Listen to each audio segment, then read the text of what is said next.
नमस्कार। इस चैनल के द्वारा यूपीटीटी की आगामी परीक्षा को ध्यान में रखते हुए मैथ के इंपॉर्टेंट प्रीवियस ईयर क्वेश्चन की प्रैक्टिस कराई जा रही है। आज के इस वीडियो में हम 5 महत्वपूर्ण प्रश्नों को देखेंगे जो कि यूपीटीटी की परीक्षा में पूछे गए हैं और ऐसे सवाल आने वाली परीक्षा में भी देखे जा सकते हैं। पहला प्रश्न यह है कि जतिन एक वस्तु को उसके मूल्य से 10% कम पर खरीदता है और उसके मूल्य से 10% अधिक पर बेचता है। अब आपको बताना है कि वह कितना लाभ अर्जित करता है। मान लीजिए कि किसी वस्तु का मूल्य 100 रुपये है, ठीक है, और जैसा कि पहले कहा गया कि उस वस्तु के 10% कम मूल्य पर खरीदता है, तो जब वो खरीदने जाता है तो 10% मूल्य कम हो जाता है, यानी कि 100 का 10%, किसी भी वैल्यू का अगर आपको 10% निकालना है तो पीछे एक अंक पर 10 लगा दीजिए, यानी 100 का 10% निकालना है तो 10 हो जाएगा, यानी 10 रुपये कम पर खरीदेगा, यानी कि 90 रुपये पर उस वस्तु को खरीद रहा है।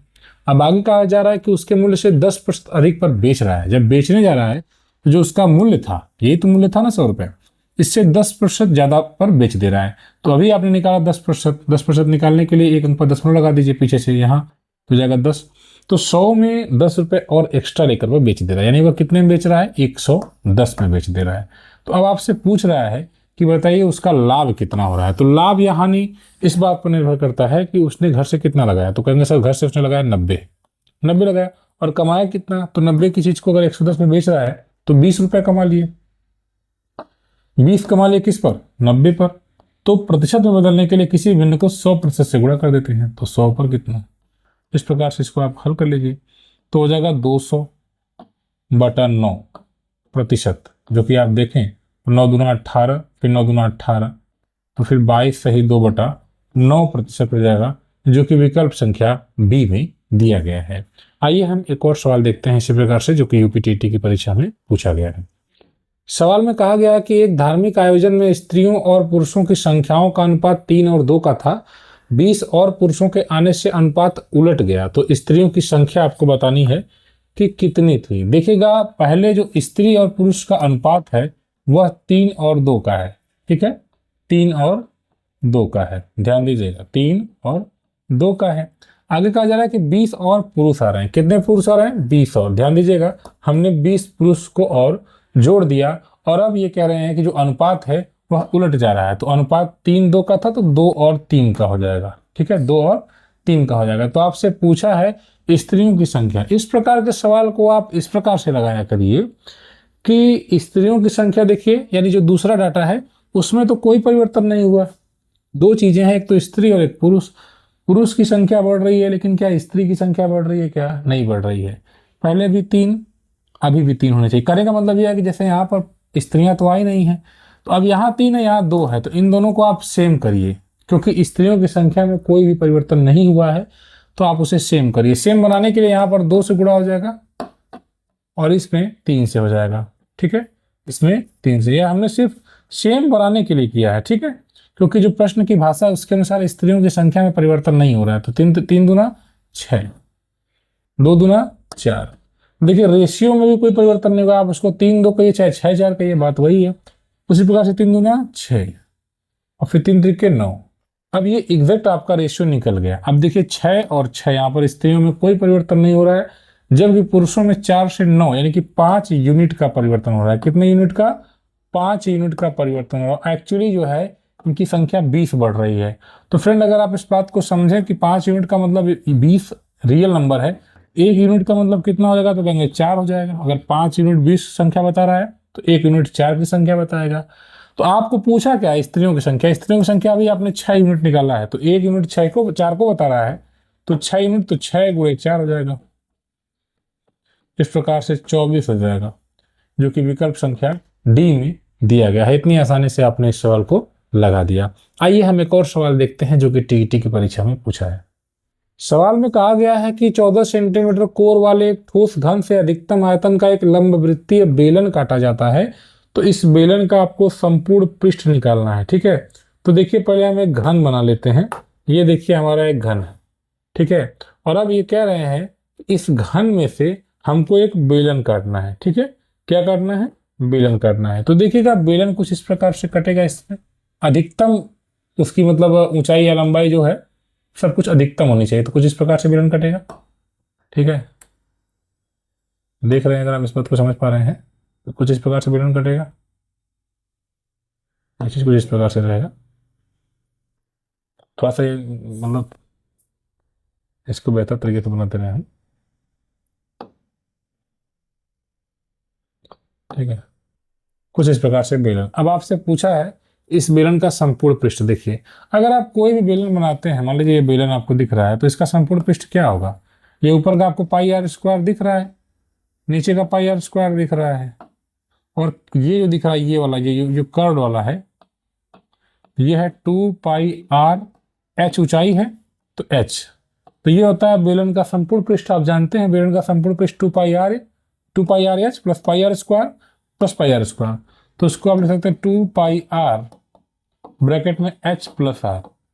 यह किसी बेलन का संपूर्ण पृष्ठ होता है। ठीक है, मतलब उसके ऊपर ऊपर से आपको मान लीजिए प्लास्टिक चिपकाना है तो आपको यह निकालना पड़ेगा 2 पाई आर ब्रैकेट में एच प्लस आर। अब 14 सेंटीमीटर इस घन की भुजा इन्होंने दे रखी है। ठीक है, 14 सेंटीमीटर इस घन की भुजा है। अब आपसे पूछा इस बेलन का संपूर्ण पृष्ठ, तो देखिएगा अगर ये 14 है तो यहां से यहां तक ये भी 14 होगा, और ये इसी से मैक्सिमम है तो ये भी 14 ही होगा। तो इसका मतलब बेलन की जो ऊंचाई है वह है 14, है ना, क्योंकि बेलन इसी ऊंचाई का होगा, घन की ऊंचाई का।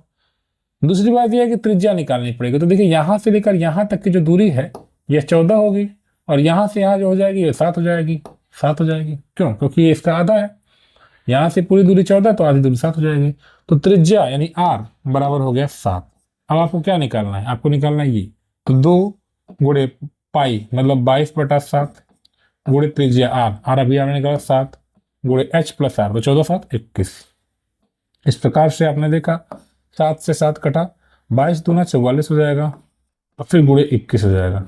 21 चौक 84 के 4 8 हो जाएगा, फिर 21 चौक 84 और 8 84 6 90 और 90 2 92। इस प्रकार से 924 सेंटीमीटर स्क्वायर हो जाएगा, जो कि विकल्प संख्या ए में दिया गया है। आइए हम एक और सवाल देखते हैं। अगले सवाल में कहा गया है कि एक घोड़ा 30 मीटर लंबी रस्सी द्वारा खूंटे से बंधा है। जब घोड़ा रस्सी को कसी हुई रखते हुए वृत्ताकार पथ पर घूमता है और केंद्र पर 105 अंश का कोण बनता है, तो ज्ञात कीजिए कि घोड़े ने प्रारंभिक स्थिति से कितनी दूरी तय की है। एक बिंदु आप मान लीजिए और यहाँ से रस्सी से बंधा हुआ एक घोड़ा है। ठीक है, घोड़ा कुछ इस प्रकार से मैक्सिमम डिस्टेंस कवर कर रहा है, यानी इस केंद्र से हम ये देख रहे हैं कि मैक्सिमम चल रहा है। ठीक है, घोड़ा चढ़ते हुए इतनी दूरी तय कर रहा है मान लीजिए, मतलब 105 अंश का कोण बन रहा है, ऐसा इन्होंने कहा है। अब आपसे यही दूरी पूछा गया है, ये जो दूरी है ये पूछा गया कितना है। अब देखिएगा अगर ये पूरा वृत्त रहता और आपके लिए यह पूछा जाता कि हाँ पूरा वृत्त के हिसाब से बताओ, तो आप डायरेक्टली 2 पाई आर निकाल देते, क्योंकि वृत्त की परिधि होती है 2 पाई आर। लेकिन ये जो हिस्सा है वो सिर्फ 105 अंश का ही है, पूरा 360 अंश का तो है नहीं, क्योंकि एक वृत्त में 360 अंश का कोण बनता है। तो आपको एक्चुअली ये नहीं निकालना है, बल्कि इसका 105 अंश का हिस्सा ही निकालना है। तो एक्चुअली आप क्या करेंगे, 105/360 कर देंगे, क्योंकि ये जो हिस्सा है ये पूरा 360 का है, तो हमको 105 अंश का निकालना, तो 105/360 कर देंगे। मान लीजिए अगर 90 अंश का कोण बनता तो 90/360 कर देते, 80 अंश का बना था तो 80/360 कर देते। तो बस यही हल कर लीजिए। अब इसी को हम हल कर रहे हैं, 2 पाई मतलब 22/7 इंटू आर। अब यहाँ पर त्रिज्या कितना इन्होंने दिया है, त्रिज्या देखिए 30 मीटर लंबी रस्सी है, तो 30 इंटू ये है 105/360।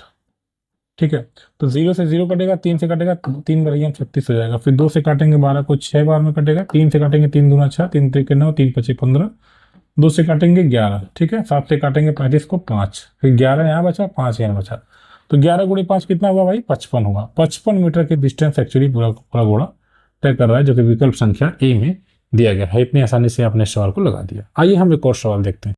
अगले सवाल में कहा गया कि एक समचतुर्भुज के विकर्ण 10 सेंटीमीटर व 24 सेंटीमीटर, इसका परिमाप आपको निकालना है। ये मान लीजिए एक समचतुर्भुज है। ठीक है, और अब जैसा इन्होंने बताया कि इसके 2 विकर्ण हैं और दोनों विकर्ण 10 और 12 के हैं, तो ये देखिए एक विकर्ण है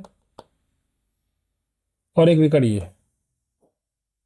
ठीक है, ये हुआ 10 वाला। ठीक है, अब आप देखिएगा समचतुर्भुज के विकर्ण होते हैं एक दूसरे को समद्विभाजित करते हैं, यानी बराबर भाग में बांटते हैं। ठीक है, तो अगर ये पूरा हिस्सा 10 है तो ये 5 हो जाएगा, ये 5 हो जाएगा, और ये पूरा हिस्सा 24 है तो ये 12 हो जाएगा, और ये भी 12 हो जाएगा। ठीक है, दूसरी बात यह है कि इसके जो विकर्ण होते हैं एक दूसरे को समकोण पर काटते हैं, यानी ये 90 अंश का कोण बनाते हैं। आपसे परिमाप पूछा गया है, तो देखिए आप परिमाप आपको इसकी भुजा निकालनी पड़ेगी समचतुर्भुज की, और ये भुजा एक्चुअली इस त्रिभुज को अगर आप देखें, त्रिभुज ए बी सी को देखें, तो ए बी सी में यह त्रिभुज का कर्ण दिखाई दे रहा है, और कर्ण आप जानते हैं क्या होता है, लंब का स्क्वायर यानी 12 का स्क्वायर 144, धन 5 का स्क्वायर कितना होगा, 25 हो जाएगा, फिर अंडर रूट हो जाएगा, तो ये हो जाएगा 169 स्क्वायर रूट। हो जाएगा 13। इस प्रकार से आपने ये भुजा निकाल ली 13 और आपसे पूछा है परिमाप। तो आप जानते हैं समचतुर्भुज की सभी भुजाएं बराबर होती हैं। तो 13 यह, तो 13 यह भी, 13 यह भी होगा और इसी प्रकार से 13 यह भी होगा। तो चारों भुजाओं को अगर आप जोड़ देंगे तो 13 चौको 52 आएगा, 52 सेंटीमीटर हो जाएगा, जो कि विकल्प संख्या डी में दिया गया है। इतनी आसानी से आपने इस सवाल को लगा दिया। तो अगर आप यूपीटीटी की तैयारी करते हैं, प्रीवियस ईयर क्वेश्चन की प्रैक्टिस करने के लिए इस चैनल को सब्सक्राइब जरूर करें। धन्यवाद।